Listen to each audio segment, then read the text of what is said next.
สบายดีท่านผู้ชมมื้อนี้ก็บรรยากาศเช้า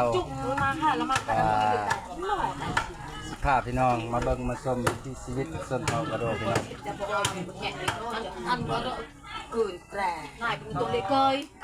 มื้อนี้มีงานพี่น้องเอ้ยมีงานกับมีพี่น้องนึ่งข้าวนึ่งข้าวหมูสุกพี่น้องเอ้ย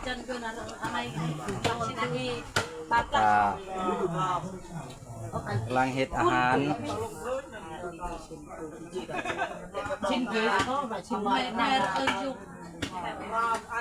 ต้มเนื้อหมูพี่น้องชิ้นหมูหลายคนมามื้อนี้พี่น้องอันนี้แม่นเอ้ยเลี้ยงเด้อนี่เด้อเลี้ยง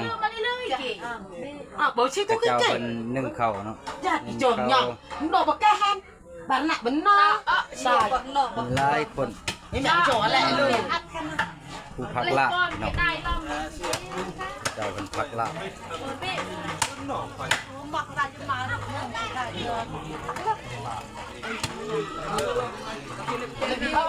แหละวิถีชีวิตชนเผ่ากระโดดมีเวียดมีงานกับผู้ปะผู้ทิมกันสามัคคีกันผู้หนึ่งซอยผู้หนึ่งพี่น้องเลย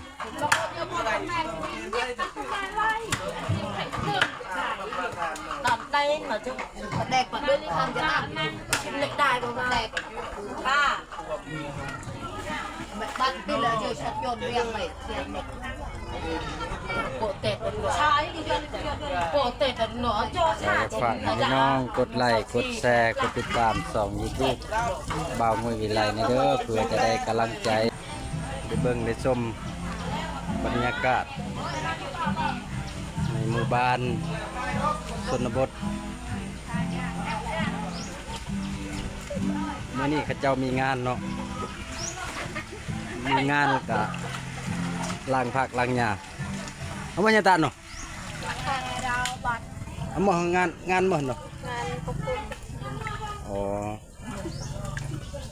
บางมือถามว่าเขาเจ้าเฮ็ดหยังล้างผักมีงานขอบคุณนี่แหละมีแต่ผู้สาวเด้อนี่เด้อสาวโสดเด้อยังบ่มีผู้จองนี่นี่สาวชนเผ่ากระโดพี่น้อง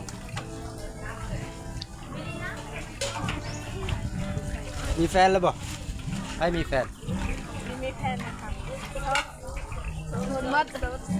ยังโสด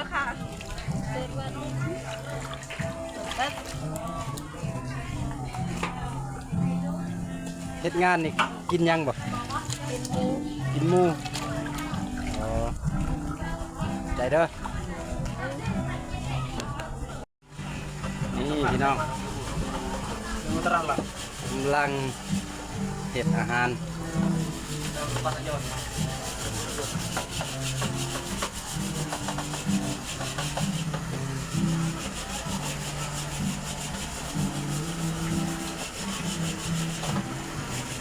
เงินไพ่เจ้าภาพนี่คนนี้บ่คนนี้เป็นเจ้าภาพนี่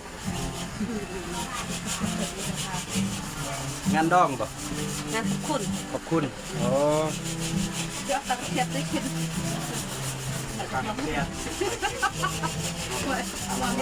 นี่พี่น้องวิถีชีวิตชนเผ่ากระโดพี่น้องมีงานกับขาหมูพี่น้องช่องของบ่ไอ้มันเนี่ยจริงจางเลยทำมัวไอเลี้ยงเอาจัดไก่บัดไก่ออด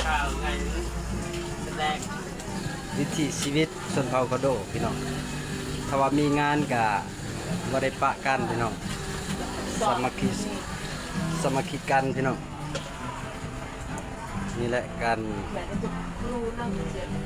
เฮ็ดกินเฮ็ดอยู่ประมาณนี้แหละพี่น้องผู้นึ่งข้าวก็มีพี่น้องมันคือเดิมหายเจียวกี่ขวดจะพวงเลยจะไปแล้วนึงเจิมแบบ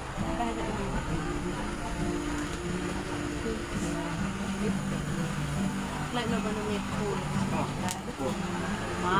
ตะเรางตะติดรักมัน เฮ้ยรอ นี่มีแต่เอ้ยเลี้ยงเด้อนี่เด้อมีแต่ผู้งามๆพี่น้องเอ้ย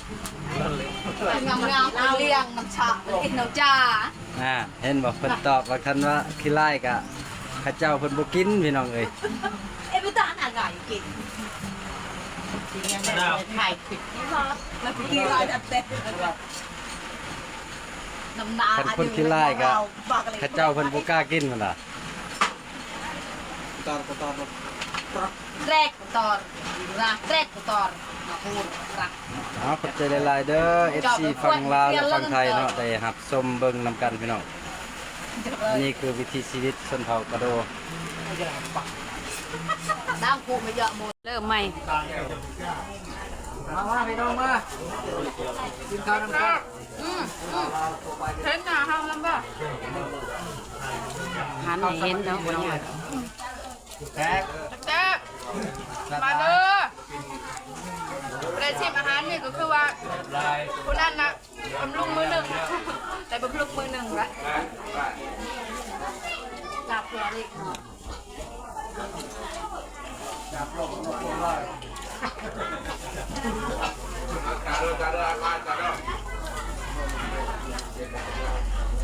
แสบบ่มีสัญญาณตอบเสียงเลยบริเวณเสียงคือสิหิวขนาด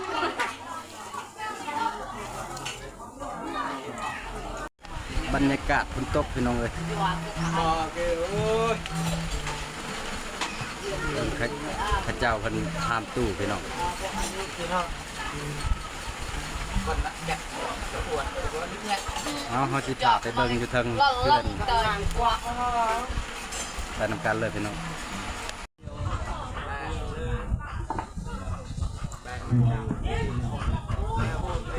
10 นาทีเนี่ย